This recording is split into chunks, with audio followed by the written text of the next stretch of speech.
Hello and welcome to Film 253 Narrative for the Digital Age. My name is Mohsen Nasrin, and we are starting the last unit of this course. In the next four sessions, we are going to talk about how narrative and narrativity has been changed since the digital turn in cinema. Since we are in the digital era and it's a very fast-paced changing medium, it seems that the academic theorization of its impact on cinema cannot catch the speed of the changes we experience.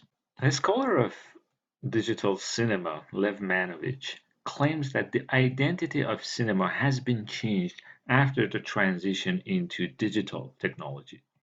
He's not just talking about the changes in storytelling, but what he's interested in certain changes in all aspects of cinematic experience, from like the perception, viewers' engagement in the process of film viewing, and so on.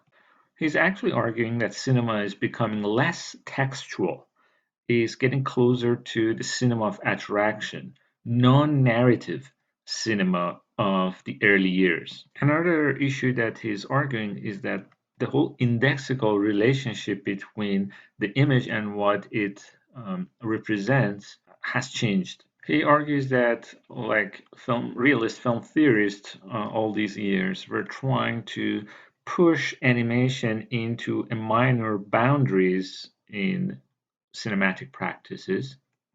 However, now cinema is becoming animation. This claim is questionable from several angles. For example, the idea that cinema was always something distinct from animation can be rejected. Also, the fact that cinema now is going to the direction of animation does not seem very revolutionary. And one can say that even when they say that the acting is becoming very much close to animation, still the voice of the actors are fetishized in relation with real people. It is very difficult to say that certain changes that came with the transition into digital cinema were revolutionary in nature or they were just evolutionary. Certain changes in post production practices facilitated certain changes in narratology of digital cinema. Nonlinear approaches, complex storylines, puzzle films are becoming the norms in the post digital era. Again, one can say that this is not something new. Films such as L'Aventura or Je t'aime are based on such approaches to narrative. However, one can say that in American cinema, digital cinema changed the idea of continuity editing in classical cinema. In other words, if films such as Je t'aime, or L'Aventura were not digestible by mainstream audiences, in digital era, these fragmented narrative films, fork narrative films, are becoming the norm for the mainstream audiences. Another issue is the issue of multimodality. It seems that the narrative universe of films now are bigger than just the medium of cinema.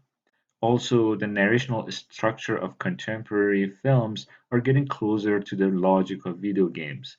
We are going to watch this movie Gamer in our second week of this unit, and you're going to see how the sort of fork narrative that is very similar to video game. It's just the repetition, kind of stable background, and switching the places, all sort of things that are influenced by video game narrative and video game structure.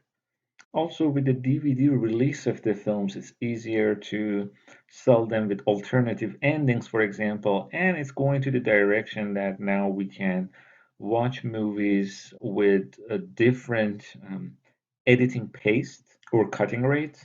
Also, there are films that can be rewatched from different angles. So that changes the whole idea of a fixed viewpoint of the narrator, the person that we identify with, the agency of the narrator.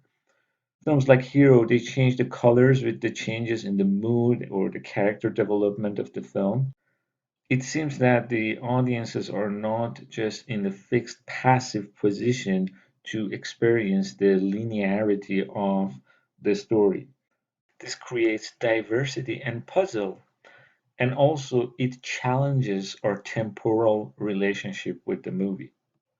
Also, technological changes in editing provided an opportunity for what David Bordwell theorized as intensified continuity. Intensified continuity of the digital era is not discontinuity editing.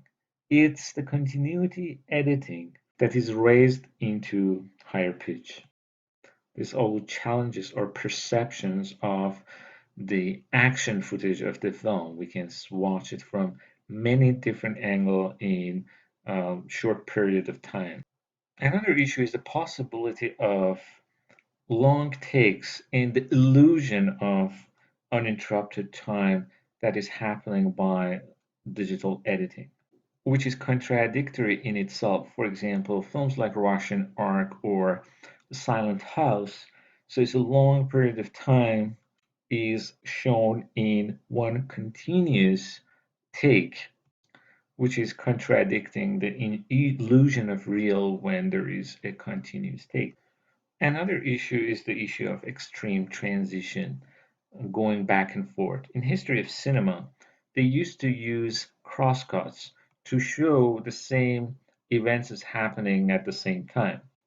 The complexity of digital zoom, something that was not possible in pre-digital era.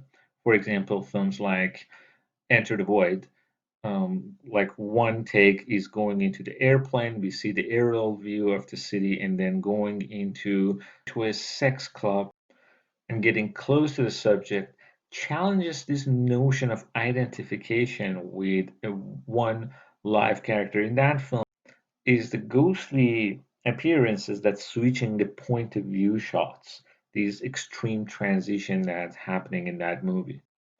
In other films like The Mill and The Cross, again, like a video game, you can see actually that the director is constructing a universe and each place something is going on. So it's not really a linear narrative, but a horizontal narrative. They're creating a narrative universe rather than a linear storyline that is going from point A to B.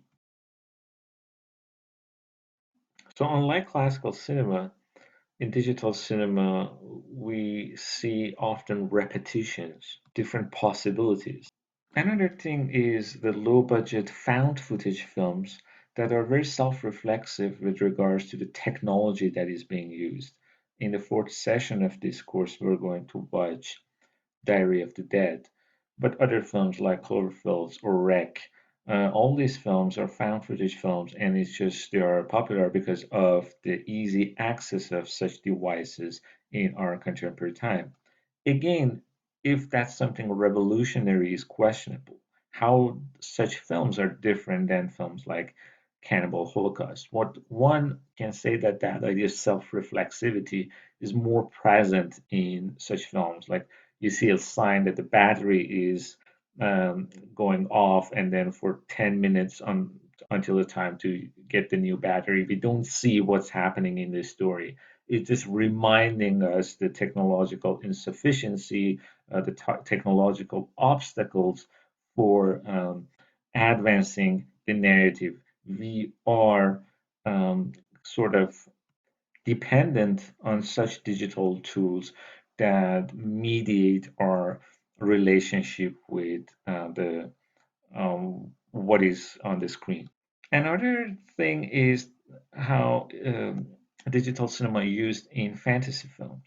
Even in a movie that we are going to watch in the first week of the unit, Existence by David Cronenberg, we can see how that digital technology blurs the line between reality and dream.